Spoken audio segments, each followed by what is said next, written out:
Welcome back to my bow build of my 2014 Elite Energy 35. So in the last step, in the last video, I paper tuned the bow. We look at setting the center shot of the rest, my nock height, and confirming those details. Now today what I've done is slapped on my sight, and I want to begin to talk about A, sighting in the bow, and B, just as important, walkback tuning. So we'll talk about this in a second. First of all, let's talk real quick about the sight.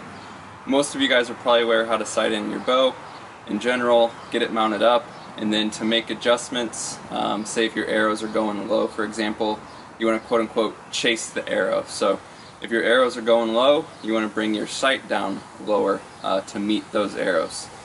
However, for walkback tuning, don't be concerned with if you have a movable sight, which this CBE Tech Hybrid is, or if you have a multiple pin sight, which this also is.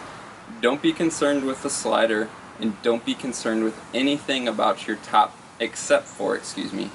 don't be concerned with anything except for your top pin for now. We'll get to the rest later.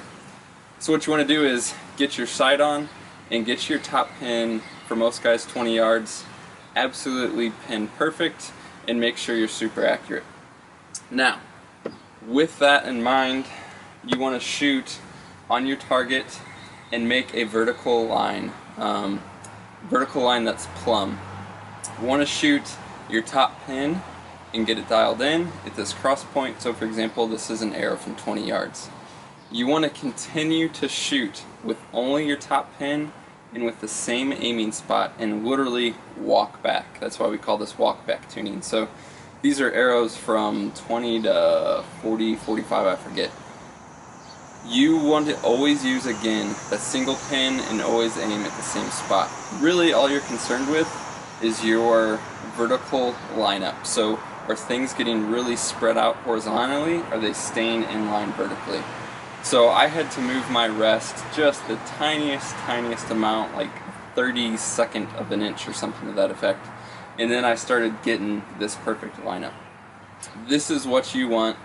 Things are in line vertically. Let's say, for example, though, that your arrow started to get off to the right, and then the further you went back, it went further right, and you come all the way back, and you're coming even further right. You can see there's an obvious pattern here. Always using the same pin, always aiming at the same spot, but as the arrows are dropping, they're dropping off to the right. So at that point, we need to make a rest adjustment. So when you think about it, it's pretty simple. The adjustment that you want to make is to bring the arrow back. So in this case, everything's off to the right. We would want to bring our rest just a little bit to the left. I'm left-handed, so for me in this case, this would be towards the riser. For you guys that are right-handed, in your case, that would be away from the riser. So with sighting in the bow, moving your sight pins, you want to follow the arrow. With making rest adjustments, you want to bring the arrow back. So you want to move opposite of the ways that your arrow is drifting. So also keep in mind, anytime you make a rest adjustment, you want to get back to 20 yards and then adjust your sight so that you are hitting perfect again. So really simple process. Walkback tuning is the next thing I always do after paper tuning. It's something that I do all the time if I make an arrow change a rest, and it is the precursor to broadhead tuning, which we'll talk about soon. If you paper tune and walkback tune and your arrows are spined correctly, which we've already talked about, you're going to have a pretty easy time broadhead tuning, which we will see. That's it. Let me know if you have any questions.